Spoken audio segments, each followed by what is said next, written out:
Burnout rates among American workers is getting really, really bad. Around 49% of people working in corporate America, tech, or healthcare will be burning out in the next 6 months. Burnout doesn't actually have as much to do with your work as it does your values. People aren't burning out because they're working too much or because the workload is too insane. People are burning out because they don't feel valued. They're burning out because when they have emotional turmoil, they don't feel like there's anyone that they can come to. And because a lot of the work that they're doing, they don't feel necessarily passionate about, nor do they feel like it's making a really big impact. What we need is to establish leaders that are ethical, compassionate, and empathetic towards the people that work for them, and start creating business structures that actually incentivize self-development and personal growth. Otherwise, we're going to keep feeling like machines instead of human beings. Hello everyone, this is Emmanuel Cook. We will be reacting to a new video today, so make sure you guys like, comment, and subscribe down below, and let's get into the video. So I want to ask people this question. I am 30 and feeling it. I'm kidding. But I'm in engineering, and I feel like the last year really burnt out by it, and I kind of want to start over. And I don't know if it's some kind of like pivot trend when people reach a certain age, and I don't know if it's something that I just need to take a break from and come back, or if it's something consider restarting and doing something else completely different, because I at the moment just don't feel happy doing it, and I'm such a leaver. I'm kidding. I'm replaceable at any job, so I would just be happy just doing a waitress job too, which is crazy. So let me know. I'm really trying to get through to my head that progress isn't always visible. And standing still doesn't mean I'm not making progress. I wanted to work on my mental health this year, and I get mad at myself for not doing anything. And I forget that the reason I need to focus on my mental health is because I'm burnt out, so not doing anything is helping my mental health. And mental health progress is probably one of the hardest things to track in a visible way. But logically, I know that the time I'm putting into this is actually doing something. Because I know time spent resting is not wasted time. I think as a society, we're so charmed by productivity and efficiency and speed that it's gotten in the way of our physical and mental health. So I've decided for 2025 that my goal is sustainability. I refuse to let the illusion of productivity get in the way of my mental health and happiness from now on. I'm reminding myself that this last year I've had of no productivity is a privilege and a break some people could only dream of. And now I realize that the passing of time is probably the most obvious sign of my progress, and I'm not going to ignore it anymore. It is my finals week this week and next, and I have a final literally tomorrow, but I'm on my way to cheer practice because I'm also an NFL cheerleader. My final tomorrow morning, I have not started studying for. I will not start studying for. I physically cannot force myself to start studying for. I literally am so burnt out. I cannot with school. I'm so grateful that my school like condenses everything and lets us in before Thanksgiving. Like, that is nice because I will have a very good long break. However, I am drowning trying to get there. I think because the end is so near, I cannot force myself to like do anything. I love going to practice, but it's like 3.5 hours that I probably should be studying, but it's like my safe haven. Like, that is the only thing that's getting me through law school, which is it has been a lot, like doing both, but oh my gosh, it is so much. Like, I am so burnt out of school. I cannot physically read another sentence, and I do not want to write an essay about negligence or anything tomorrow. I'm experiencing such bad burnout. I can't tell you how burnt out I am right now. And I know I look burnt out. Like, I'm so burnt out, my eyeballs hurt. Does that make sense? Like, my eyes literally feel heavy. I don't know if that makes any sense. You want to know why people are burnt out? I can tell you. It's a little bit of what you already know and don't want to talk about, and a little bit of stuff you might not know that I'm more than happy to tell you about. So the part we're kind of done with talking about is how, let's say, like the last 7 years, it's probably been more, but let's just say the last 7 years have been full of chaos and exploitation and mental exhaustion because you saw structures that were supposed to support you not support you. Most people are done talking about COVID, acknowledging the current existence of COVID, how it was a ridiculous collective trauma we all had to navigate, how when we were stuck inside, we had to do some shadow work that we didn't want to deal with, and how ready we were to kind of get back to normal, status quo, and then having to work the same way we used to work pre-pandemic now. Most people hadn't even addressed like how problematic like the girl boss gatekeep gaslight rise and grind era was, which happened right before the pandemic started. Then we had to adjust the way that we like worked, and now we're in a place where like our jobs are slapping status quo back on things, and we're not ready to do that because that's ridiculous. And we so badly wanted to go back to normal. We wanted to go hang out with friends and eat and drink and do all those things, right? And people did go outside and they tried those things, and then it didn't work. And so when we do our go-to things over and over and over, and they don't feel good like they used to, we go, oh my gosh, there's something wrong with me. Why is this not working, right? Because we live in an individualistic society where we've decided that if we don't do something right, something is wrong with us. I think we have to normalize a few things. Number one, I think collectively, a lot of people have underestimated the impact of like how big and stressful everything that we've gone through is. And number two, we need more than our go-tos. Like our go-tos are good, but when it starts to get a little stale and a little old, we need more things to work so that we can feel better. And by the time people realize that they're burnt out, like you don't really have the energy to like try new things or expand your resources. It's definitely more nuanced than this, and I could talk about this for a long period of time, but that's just the quick and dirty of it. Corporate America changes people, and once you burn people out and have them all the way fucked up, there's no redeeming. I used to be the person who would be like, hey, do you need me to take anything off your plate? Is there anything I can do to help you? I used to be that person who would stock up the office with every little thing that everybody asked for. If you had a preference in coffee or in creamer or something, bitch, I got you. Okay, because we're going to make this a good space. Because of my last job, I will never ask you if you're overworked or if there's something I can take off your plate. I will never cover when we're short-staffed. I will never come in early to train new staff. I will never take on extra responsibilities if it does not come with a pay raise. And I will never do anything outside of my job description. That's who I am now. Because my last job showed me that it really doesn't matter how good of a person you try to be or how much you try to do, it doesn't fucking matter. And it really fucking sucks because fundamentally, that's not who I am. I would love to make people happy and comfortable. I really enjoyed asking people like, hey, what kind of coffee do you want? What kind of creamer do you want? Like, what can I do? Never again. Never again. It took me 6 years to learn what I am about to teach you in the next minute and a half. So save this video, buckle up, and let's get started. So 6 years ago, I was a director of operations in corporate, and I was burnt out. The burnout was impacting every single area of my life. My relationship to my fiance at the time was suffering. My relationship to my friends, family was suffering. My relationship to myself was gone. I was a people pleaser, perfectionist, defined my worthiness by the work that I produced. It was not the vibe. So I enrolled in a yoga teacher training because I needed to learn how to zen the F out. I selected a teacher who studied in India and had a focus on anatomy because my shoulders were wrecked from being at the computer 10 hours a day for 5 years straight.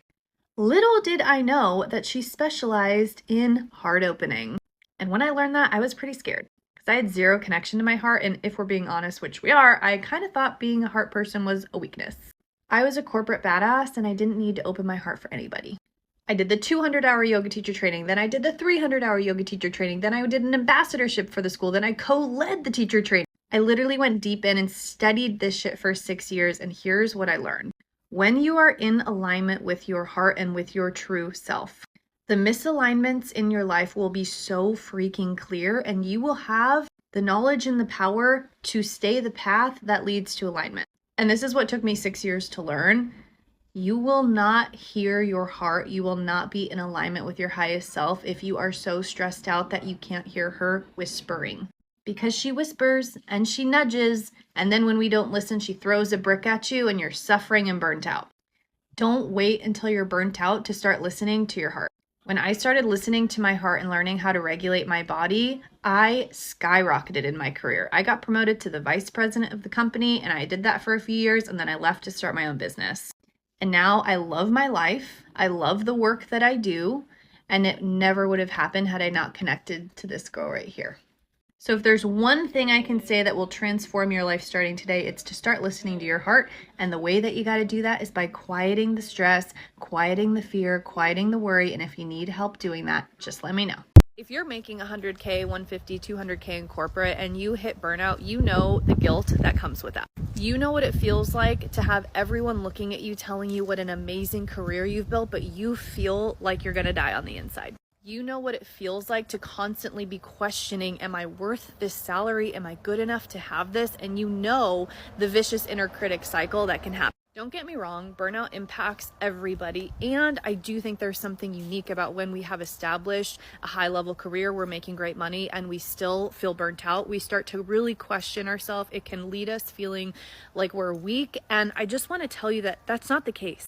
When I was a director of operations in corporate, I was making over 150K and I was so burnt out. Nobody knew on the outside because I would just continue to do the work, continue to show up. But on the inside, I was unhealthy. My body was failing me. I wasn't sleeping. I was depressed. I was anxious. And I felt like I couldn't share this with anybody because I felt like my career, like I was lucky. Like, who am I to talk about how stressed out I am when I make great money and I make a good impact in the company when there's people who don't make good money, who are in a shit job, and like, who am I to talk about me being burnt out? That's honestly how I felt.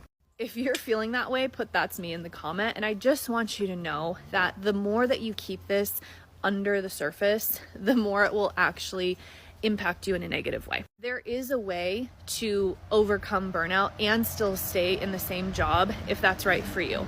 I almost quit my job as a director because I was so burnt out, but what I actually ended up doing was putting in the work to have a healthier relationship with the way that I worked and the way that I showed up, knowing that I didn't have to say yes to everything, knowing that I didn't have to be on 24/7, knowing that my worthiness was not attached to my title. Like, I had to learn all of that, and then once I did, I had a way healthier relationship with work, and I was actually promoted to the VP of operations, and I thrived in that role for many years. If you're wondering what that sounded, this is my crazy dogs. Make sure you follow my account, especially if you're a woman in corporate making a lot of money and you're still feeling burnt out, because girl, I can help you. Burnt out single mothers, please assemble here. Please assemble right here. Because how are we coping? How are we getting on? Are we doing things for ourselves? Because I know I'm not. I know I've had a pain in my chest for the past week. I know I get tremors. I'm shaking. I know that my mind is racing like 100 miles an hour and I'm struggling to sleep sometimes.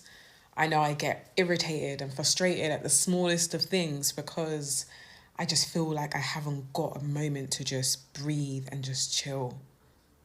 So single mothers, how you doing? Because I'm probably feeling the same as you. But we're all in this together. We might feel like we're alone, and half the time we are alone with our kids, but there is a community of single mums, and if we can just encourage each other. I know we can't physically necessarily be there for each other, but I'm sure my experience and what I'm feeling is not just unique to me, even though sometimes it feels like that and I feel like putting my head down and burying my head in the sand. But I know there are other mums out there experiencing the same thing, maybe if not even worse. But if I can give any encouragement, even though I feel completely exhausted, is that you're doing a great job, that your kids will look back at this and they'll be super, super proud of you. And you will look back and you'll be super, super proud of yourself. So if you can, take some time, breathe. Just breathe. Yeah. A quick reminder, please remember to like, comment, and subscribe down below. And let's continue the video. A lot of times when people think that they're burnt out, what they're actually experiencing is moral injury. This is the dissonance and extreme ick that we feel when we're forced to do things that go directly against our beliefs or values. It was originally used to describe the dissonance felt by soldiers when they had to go to war and kill people against their will. And at the start of the COVID-19 pandemic, it was used to describe the experiences of healthcare workers when they had to triage when the systems were overwhelmed and basically choose whose lives they were going to save. But now I'm seeing moral injury in educators who not only have to teach to a censored and religious curriculum, but also worry about how to save their kids from active shooters while traumatizing them through practicing this. And I'm seeing it in government workers who are no longer allowed to speak out against their employers and whose hands are tied because the funding for the work they were hired to do has suddenly dried up. And I'm seeing a lot of it in big tech workers who feel the dissonance of their golden handcuffs and absolutely betrayed by the shifting morals and values of their employers. All of this is so exhausting. When the work we're doing does not feel aligned with our morals and values, it's normal to feel shame, guilt, alienation, betrayal. It is highly disorienting, and there are no quick fixes because we all depend on this system in order to survive. So call it what it is, moral injury, and I want to normalize these feelings and reactions for you. Not weak, you're actually very strong for still holding these values. But maybe it's time to start strategizing for an exit plan, compartmentalizing your work from the rest of your life in order to protect your mental health, and laying down the tracks and organizing for a longer term resistance in whatever skill set lane that you are good at. Don't avoid your feelings and don't do it alone. We have to confront our dissonance in order to make change. If it affects how and why you work, it will literally drain you. The laws in place are against their own employees. Majority of the laws are in favor of the large corporations. They're not for the average person. So it is easy to get burned out and just turned off from your job completely. Is anyone else been teetering on the edge of burnout? Because me, I'm feeling a little bit better now. And I think it's down to a couple of things. Firstly, I'm very lucky in the fact that I work for myself, so I can choose my own schedule. So for the past 2 days, I have wiped my schedule and done pretty much nothing. Nothing productive in the work sense. I've done a lot of like productive healing. By healing, I mean playing Planet Zoo and doing a bit of weeding in the garden. So yeah, living my 80-year-old lady life. But if you've also been feeling burnt out, my friend actually messaged me and was like, it's better to take one day now to completely do nothing and reset than it is to power through and lead to like a really intense burnout later on. And she was so right. I don't know why I needed someone to tell me that, because it is literally common sense. But if you're watching this thinking I feel really burnt out, that's one of the main things you can do, even if it just means cancelling your weekend plans. Maybe you've got plans on an evening, cancelling evening plans. If you can't take a whole day, that's fine. Just some time for yourself to reset your brain and just let it be, rather than thinking of like your endless to-do list. Because oh my god, I've been so guilty of that. I've been really busy, which I'm truly grateful for, but it's just not sustainable in the long run, and that's okay. It's okay to slow down a little bit. So if, like me, you're a workaholic and you don't know when to stop sometimes, this is your sign, because I've taken 2 days just to recharge and, like I said, play Planet Zoo, and it's been so healing for the brain. Like 10 out of 10 would recommend. Also recommend switching your phone off, or just like not looking at it as often, because social media kind of drains my battery too, which is quite ironic considering I'm posting this on social media. Bro, life is exhausting, bro. Life is exhausting, bro. I swear. I'm so tired, so burnt out, bro.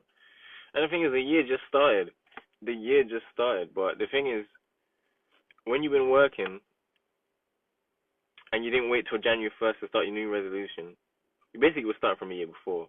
But the progress you make is crazy. But that's besides the point. I'm tired. I'm exhausted, bro. Who is with me? Because I'm burnt out, bro. It's only, just turned April. I'm burnt out, bro. It is not normal to feel depressed and burnt out on a regular basis. The problem isn't you. It's your job. Being burnt out is just a symptom. The actual cause of it is that you are in a job that doesn't align to your strengths, that doesn't align to your psychology, that doesn't even align to your interests. So you're pushing and forcing every single day. No wonder you are burnt out and you feel completely drained. And oftentimes you're not even doing that well at your job because you're activating a part of your brain that's not a natural strength for you. The logical next step is to find your strength, find your psychology, find your behaviors, find your interests, and align a job that activates those strengths instead of the other way around. This last 2 weeks made me realize that burnout is real. I've never really experienced it. I feel like I've experienced extreme tiredness, and I've experienced just emotionally maybe like strained, but to be burnt out and almost on the verge of like crying because I'm so tired, I get it. I was so funny. Beginning of the year, I spoke to my friend Dior. She's a life coach, and we're having a chat, and I was telling her that, you know, this year I just want to go. I want to like, you know, really build my community. I really want to I was like, I don't care how burnt out I am, physically, mentally, emotionally. I just want to like do like in my work, in my family, like just in personal life, everything. And she was like, that's not a really good idea. And I was like, why? I was like, being burnout shows that, you know, you're passionate about like what you want to do and, you know, whatnot. And she was like, not necessarily. Like, she was like, that's not a good idea. Like, you don't want to be burnt out where you hate what you're doing and everything around you just makes you like sad because what you're doing is basically stressing you out. And I was like, I mean, she knows better. She's a life coach. And I was like, okay, whatever. Like, okay. I was like, well, I'm going to do what I want to do. I'm going to do what I want to do. So the past 3 months, especially 2 months, I feel like I've just been on the go. Like, I moved into my new flat maybe like not long ago now, and a month ago now, and I have not sat down. Well, only the other day, it was the first day I lied down, like, on the sofa and watched TV, and I was like, I forgot how this felt like. And I was so happy. All of this to say that now, as we've entered the second quarter, I have to be really mindful of how I treat my body, my mind, because at the end of the day, it's you that you have at the end of the day, right? And I don't want to get to a place where like I hate what I'm doing or I'm always tired because I'm not giving myself rest. And I feel like one of those people where like, if I'm not doing something, I feel like I'm not being productive. Like, I don't like the idea of just sitting there doing nothing. I hate it. Like, as much as I like to chill, I'm one of those people where like, you should always be doing something, right? Something should be happening, like something should be moving. And I feel like sometimes it's okay just to like, do you know what I mean? So a couple years ago, I experienced what I believe is clinical burnout, which can take years to recover from. So not only am I burnt out from work, but I'm burnt out from social. Any amount of socialness, meaning making a connection outside of my lives, outside of answering a few comments here and there on my videos, actually having like a friend kind of relationship with someone exhausts me just thinking about it. Like, my nervous system literally cannot take someone else expecting energy from me. Part of this may be a trauma response because I have had really toxic relationships in the past, and I just really don't want to deal with any bullshit at all ever again.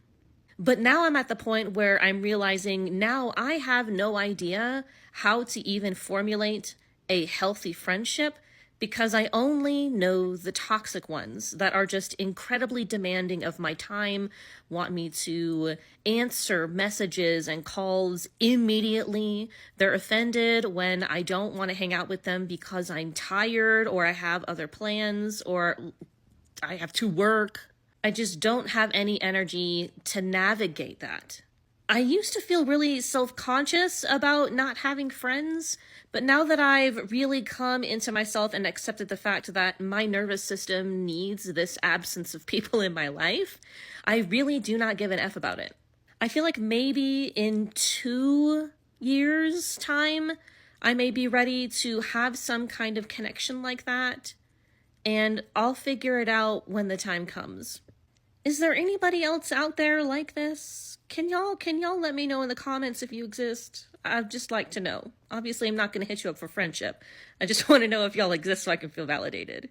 Get unready with me while I talk about burnout and dealing with the guilt of burnout. So, finally admitting to myself and the world that I think I may be a little bit burnt out and put a little bit too much on my plate.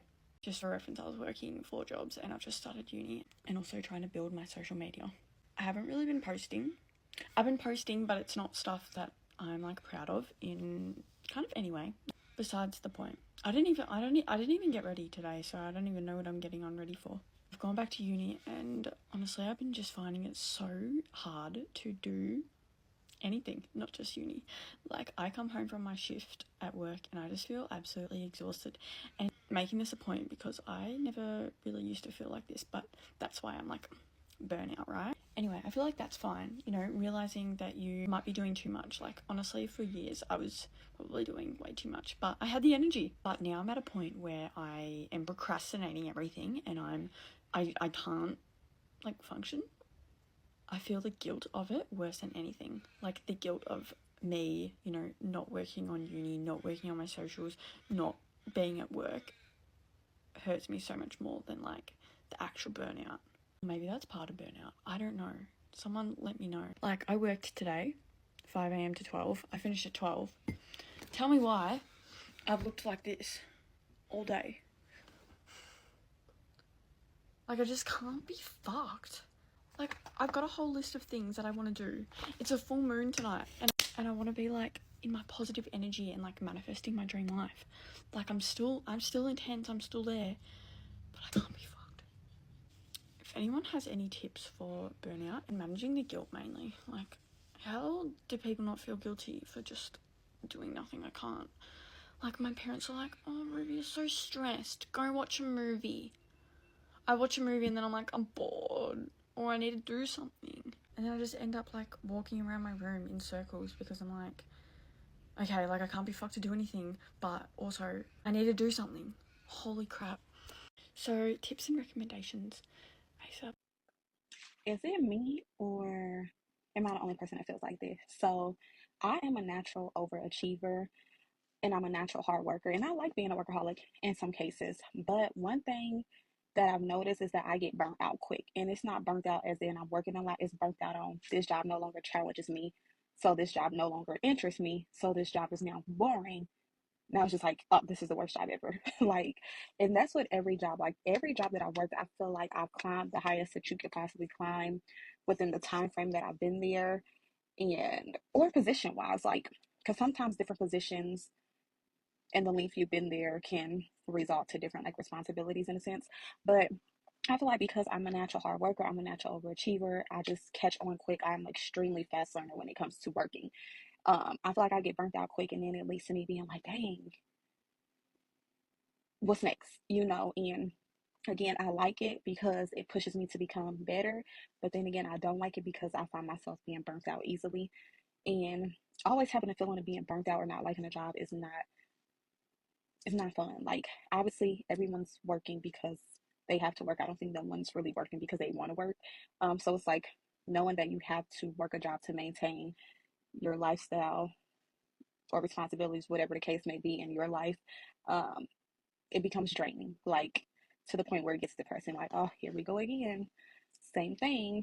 And I'm saying it in the most humble ways possible. Like, I'm not saying I'm the best worker ever on the entire world, because I'm pretty sure there's somebody who works harder than me. But when I work, I do my job. I meet expectations. I meet the standards, whatever. And I just like when a job no longer challenges me anymore, or if I can't use my creative ideas to like, what can I do to help improve this? I feel like I've done all I can do in that position. And that then makes me want to, just apply either elsewhere outside the company or within the company on a different department. But I don't know, is it just me, or is there somebody else that's like that? Because baby, that's how I'm really hoping in this next chapter in my life. I'm focusing on my dream career, and I really truly hope I don't get burnt out in my dream career, because at that point it's kind of like, okay, I don't know what to do. But do anybody else feel like that, or is it just me? Let me know, because I am genuinely curious. This is coming from a Capricorn. Did I basically start crying on the meeting with my new manager today? Yeah. Basically, she was like, I've seen you on calls. Like, you just seem like you're unhappy. I'm very burnt out with the job. I'm like, yeah. Yeah, was that easy to read? She's like, I would love to see you smile on a call. I'm like, yeah, I don't do that anymore. These meetings are draining. This job is draining. But she was very kind. I have had about 3 jobs that were incredibly draining. Like, I literally dreaded going to those jobs. They were literally not it whatsoever. And the number one reason why that I hated those jobs was because of the people, the behavior of the people, the laziness of the people, the micromanagement of the people. A lot of the times is literally people who ruin the jobs. A lot of us switch jobs because of the people that we work with. They make it 2 or 3 times more challenging than it really has to be. So how do you start to walk back the fear of I am going to be fired that is causing you to drive yourself into the ground, work way more hours than what is actually sustainable, and basically live in a perpetual state of panic about your job? My name is Brittany. I've been helping burnt out overachievers for over a decade. And so if you are someone who is in that overachieving category, you're constantly getting reassurance of, oh my gosh, you're doing so amazing, we value you, you're hearing all of the right things, but you're still terrified that you are going to lose your job, and it's causing you to feel like that email you get at 8 p.m. on a Tuesday is just really terrifying, then listen up. Most people, really well-meaning, are going to tell you to focus in on soothing that fear and convincing yourself that you're not going to be fired, but it's not working, and so we need to take a different tact. And if there's anything that this massive round of layoffs should have taught to folks, it's that nobody is safe. That was really dark, but I'll probably keep it in. The fear of I will be fired is not nearly as much about the actual act of firing, but what happens after that, the ramifications for your life. And so I do this exercise with most of my private coaching clients that I call the van down by the river story. And it goes something like this. Let's say you are fired. What is the absolute worst thing, not necessarily the thing that you in this moment think is true, but the worst thing you can imagine happening? And a lot of times it's, well, then I am not going to be able to find another job. It's going to be this black mark and I'm not going to be able to be hired. And it's like, okay, well, then what? And a lot of times it ends up with the person is forever unemployable, has no job, runs out of money, and ends up unhoused on the streets. Which again, you're an overachiever who is being heaped with praise. The likelihood that you are going to not be able to find any job at all, and literally no one is going to support you, you're not going to be able to figure something out in order to bridge the gap until you have a job, is very, very, very unlikely. And I'm not saying that everyone is going to be able to snap their fingers and get a brand new job at the drop of a hat. And so then it is, all right, let's look at how much time do we have between losing the job and no longer being able to afford to cover basic expenses, and then comparing that to about how long do I think it could be before I found a job. Not necessarily your dream job, not even necessarily one that is paying literally the exact same amount, but something that could help to bridge that gap. One of the things that surprised me most working in the work stress career field, and in retrospect, it should not have surprised me. Okay, I will own this. Should not have surprised me, but it did, is the number of people that grew up in a place of financial lack. And one of the things that can happen is just this diffuse feeling of fear around the idea of finances, of money coming in, and it can cause people to completely avoid looking at their finances at all. We're talking going for months without looking at your bank statements. You have your bills on auto pay, and so you know that they're going to be covered, and you just aren't checking the charges, these sorts of things. And it can cause people to not have a great sense of how long could they actually be entirely unemployed without a drop of money coming in, and still be okay. And so an exercise that can be helpful for some of these folks is to look at your total amount of cash savings. I often have to tell these folks stocks are real money. Like, look at your stocks. In anything like that, if you want to look at what you have in your 401k is like I would rather dip into my 401k than be unhoused, then you can, but look at what you have and then compare that to, break it down into how many months could I be completely unemployed and still be able to have a roof over my head and food in my belly. If losing your job is going to cause immediate financial ruin, then that fear is not going to be able to go away, and figuring out how to start to create an emergency fund is not my wheelhouse. For the folks that I work with, they aren't typically the folks that are living paycheck to paycheck, and it sickens me how many people do have to live paycheck to paycheck. That is not my wheelhouse, but knowing how long could I be completely unemployed and still be okay, and do I feel like I could find at least some type of employment, not necessarily my dream job, but some type of employment to make sure that I don't go unhoused within that span of time, is really valuable. And so having some sort of an emergency fund and being aware that you have the emergency fund can be very reassuring. And then you just keep breaking down those worst case scenario steps. Like, okay, well, let's say hypothetically you did get to that stage where you were approaching running out of money. Is it the case that you would just let it completely run out? No, you would probably go and get a different job. When I graduated college in 2009, it was the year after the big financial crash. And so Yeah, I took my college degree and worked at a seasonal Toys R Us in a mall for a while, and then picked up a second job at Borders bookstore, which was across the hallway, for a short amount of time before I got my job at Google, because having some job was better than having no job. And no, I didn't like it, but it was the job that was available.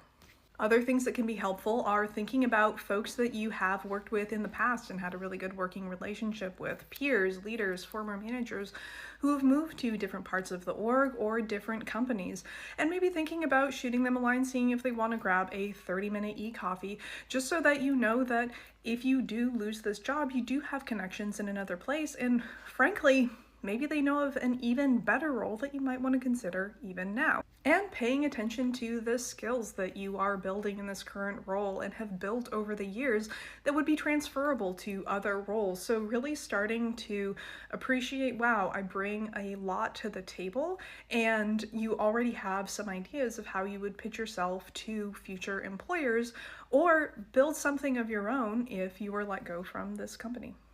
A cat walks on a fence with confidence not only because it has the audacity to believe that it will never fall off, but it knows that it will land on its feet if it does. And that is what we are doing here. We are taking the catastrophic story of, if I do get fired, how am I going to land on my feet if that happens?